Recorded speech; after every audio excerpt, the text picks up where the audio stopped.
Kali ni polis datang ke mahkamah bawa video CCTV, tunjuk Anwar masuk kondominium tu, Anwar naik lift tu, dan Anwar pergi ke bilik tu. Ada bukti dalam mahkamah. Kedua, polis bawa bukti ada, bukan saja ada DNA, tetapi sumber DNA pun diketahui. Kali ini tuan-tuan, DNA tu bukan atas tilap. Kali ini DNA tu dalam karung kunyit Saiful.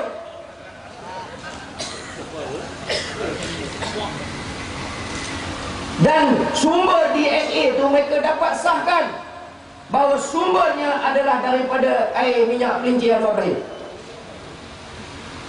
Dan yang cakap tu bukan Lincoln Bun seorang, yang cakap tu 7 orang. Pakar kimia, pakar forensik, doktor, polis dan lain-lain.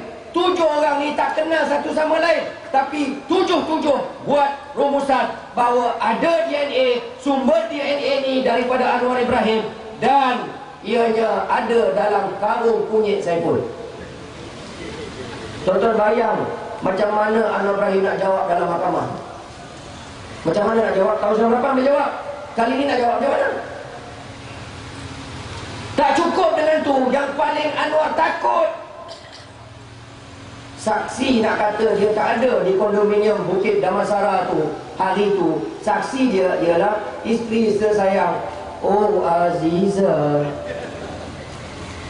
Wan Azizah disapina oleh Anwar untuk bagi keterangan, menyokong dia tak ada di situ hari itu. Macam mana Wan Azizah nak bagi, tuan-tuan?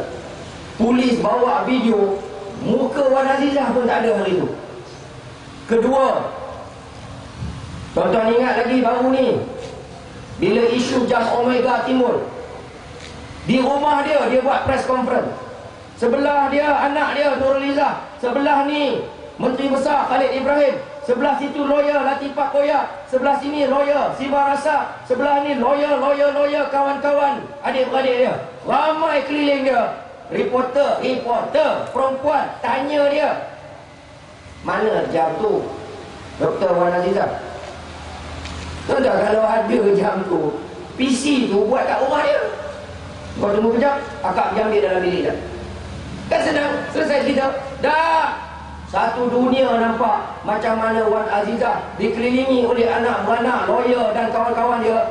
Panik, kelang kabut, tak tahu dah jawab apa. Akhirnya dia maki reporter. Itu dalam keadaan anak, lawyer, kawan-kawan ada keliling dia. Ni nak pergi mahkamah, seorang-seorang di atas kursi saksi, depan Peguam Negara dan 5-6 orang pendakwa raya, depan hakim mahkamah tinggi, depan orang ramai. Dia nak bagi keterangan, adakah betul Anwar tak ada di kondominium hari itu. Dia nak jawab macam mana? Polis akan tunjuk CCTV Anwar naik kondominium tu. Polis akan bawa keterangan ketua staf pejabat Anwar sendiri yang kata ya, memang Anwar pergi kondo hari itu. Polis akan bawa DNA Saiful Bukhari yang dijumpai di dalam badan Saiful Bukhari. Macam mana Wan Azizah nak jawab hari itu? Anwar Ibrahim tahu Wan Azizah tak boleh jawab. Anwar Ibrahim tahu silap-silap hari bulan Azizah boleh terbalik dalam mahkamah hari itu. Sebab Wan Azizah, tuan-tuan, saya tak mau cerita banyak. Dia tahu banyak pasal Anwar. Sebab saya tahu. Dia tahu saya tahu yang dia tahu. Cakap tu. Wan Azizah dia tahu. Dia tahu, saya tahu apa yang dia tahu. Macam mana dia nak pergi dalam mahkamah tu nak cakap benda yang tak ada. Dan Anwar tahu.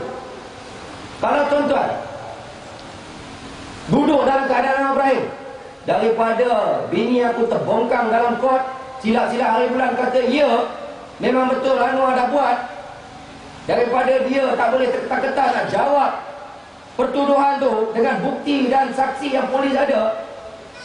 Tuan-tuan bayang, sebagai Anwar Ibrahim, lebih baik dia ambil risiko jadi rusuhan 9 Julai. Harap-harap berlaku rusuhan 9 Julai, kerajaan tumbang, keadaan negara huru-hara, maka dia tak payah pergi mahkamah. Wan Azizah tak payah pergi jadi saksi dalam mahkamah. Itu saja sebenarnya.